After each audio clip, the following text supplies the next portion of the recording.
UPSC का ethics paper is a joke. जब system का शीर्ष कॉम्प्रोमाइज हो जाए, योगी आदित्यनाथ की राजनीतिक इच्छा शक्ति के आगे इन लोगों को झुकना पड़ा था। बस मित्रों, एथिक्स पढ़ी, प्रीलिम्स निकाली, मेंस लिखी, आईएएस बने और फिर इंटीग्रिटी, ऑनेस्टी, पब्लिक सर्विस, इन सबको एक एक करके डिलीट कर दिया। करप्शन को लॉग इन, कैरेक्टर को लॉग आउट कर दिया। यही कहानी है बहुत से करप्ट ऑफिसर्स। जब देश का सपना आईएएस बन जाए और आईएएस का सपना वीआईपी बनना हो तो फिर एथिक्स पेपर में छपती है, सिस्टम में नहीं। यूपीएससी 2025 प्रीलिम्स का रिजल्ट आ गया। सोशल मीडिया पर बधाई के साथ साथ घोटालों की भी बौछार चल रही है। बहुत से तो कागजों में ईमानदार अफसर बन जाते हैं, लेकिन कुर्सी मिलते ही पब्लिक सर्विस को डू नॉट डिस्टर्ब पे डाल देते हैं। और फिर वही सिस्टम सबसे ज्यादा अनसुना करता है उन लोगों को जो सबसे ज्यादा सुने जाने के हकदार होते हैं, गरीब, किसान, दुखी लोग, जिनकी चप्पलें घिस जाती हैं और उम्मीद भी घिस जाती हैं। फिर भी हर बार सोचते हैं कि शायद इस बार कोई सुन ले। सिविल सेवा अधिकारी बनने के बाद कुछ लोगों के आचार विचार में ऐसा क्या बदलाव आ जाता है जो आए दिन घोटालों की खबरें आने लग जाती हैं। इतिहास उठाकर देखें या ताजा घटनाएं, कई आईएएस, आईपीएस, आईएफएस अधिकारी भारी भ्रष्टाचार में लिप्त पाए गए। नकली बिल घोटाले से लेकर जमीन अधिग्रहण घोटाले तक, यहां तक कि देश से गद्दारी तक में भी हर प्रकार की कहानी सामने आई है। हरियाणा के फरीदाबाद नगर निगम में 2017 से 2020 के बीच 25 करोड़ के फर्जी बिल बनाए गए और काम हुए बिना पैसों का भुगतान भी कर दिया गया। इस मामले में नगर निगम के 3 पूर्व आयुक्त, सबके सब आईएएस अधिकारी जांच के घेरे में है और आरोप है कि ठेकेदारों से मिली भगत करके कागजों पर विकास कार्य दिखाकर पैसा निकाल लिया गया। इसी तरह उत्तराखंड में NH-74 भूमि अधिग्रहण घोटाले में लगभग 300 करोड़ का फर्जी मुआवजा बांटने का आरोप है। यहां 2 वरिष्ठ आईएएस अधिकारियों, तत्कालीन जिला अधिकारियों पर किसान की कृषि भूमि को कागजों में गैर कृषि दिखाकर ज्यादा मुआवजा दिलवाने और यहां तक कि सरकारी जमीन के नाम पर भुगतान कराने जैसे गंभीर आरोप लगे हैं। यूपीएससी की सिविल सेवा परीक्षा में उम्मीदवारों की सोच परखने के लिए GS4 का पेपर भी लिया जाता है।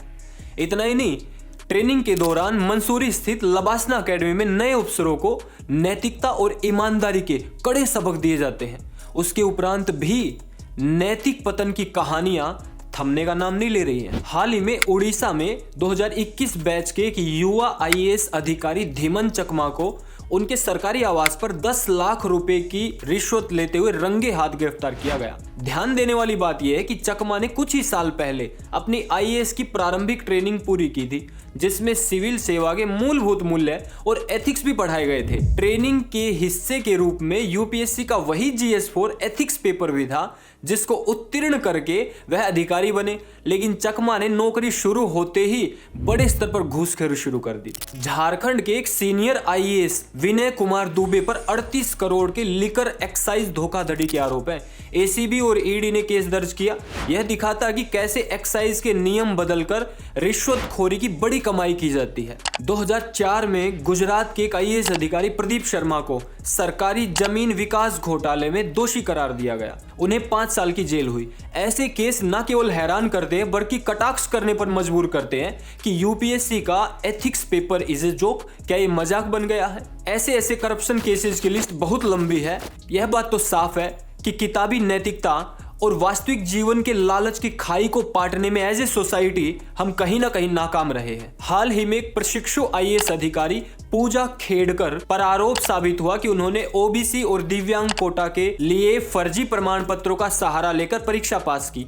यूपीएससी ने सख्त कदम उठाते हुए उनका चयन रद्द करने का नोटिस जारी किया है। सोचिए, दूसरे योग्य उम्मीदवारों का हक छीनकर कुछ लोग जालसाजी से ऑफिसर्स बन रहे थे और ऐसी ऐसी कई कहानियां सोशल मीडिया पर तैर रही है। सोचने वाली बात यह है कि जहां चयन से पहले ही उम्मीदवार धोखाधड़ी में लिप्त हो, वो चयन के पश्चात क्या करेंगे?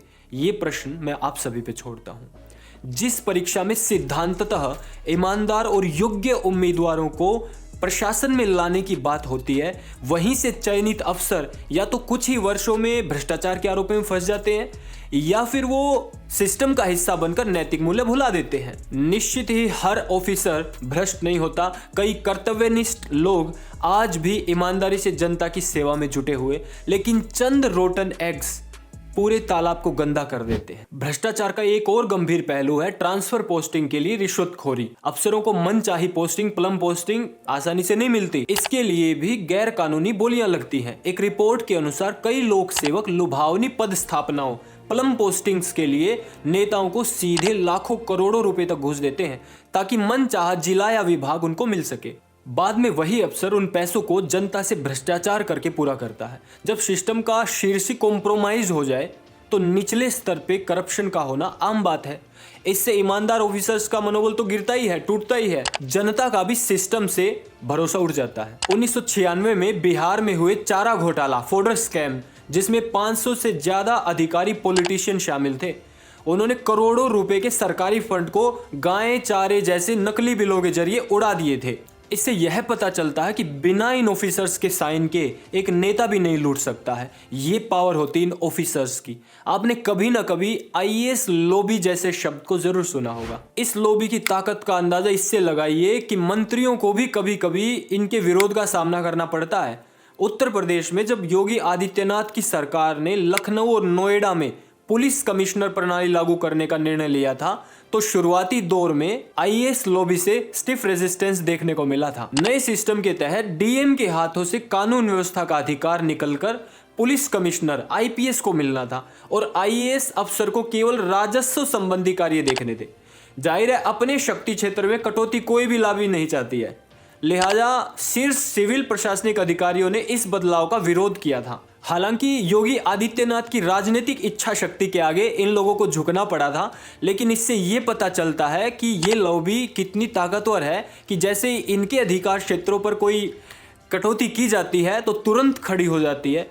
काश ये पूरी की पूरी लॉबी भ्रष्टाचार के विरुद्ध खड़ी हो जाए तो देश में कितने बड़े स्तर पर सुधार और बदलाव आ सकता है, सोच कर देखिए। बहुत से लोग इस लॉबी पर यह भी आरोप लगाते हैं कि एक दूसरे के खिलाफ आने वाली शिकायतों को ये लोग दबा देते हैं और घोटालों में भी आपस में मिलकर बच निकलते हैं। नतीजतन बड़े भ्रष्ट अधिकारियों को मामूली सजा या बार बार ट्रांसफर जैसे हल्के उपायों से काम चलाया जाता है, कठोर दंड नहीं दिया जाता है। कुल मिलाकर आईएएस लॉबी पर उंगलियां इसलिए उठ रही हैं क्योंकि जनता को अब लगने लग गया है कि ब्यूरोक्रेसी इज ब्रोकन, यानी प्रशासनिक तंत्र में गहरी खामियां घर कर गई हैं जिन्हें अंदर से सुधरने नहीं दिया जा रहा है।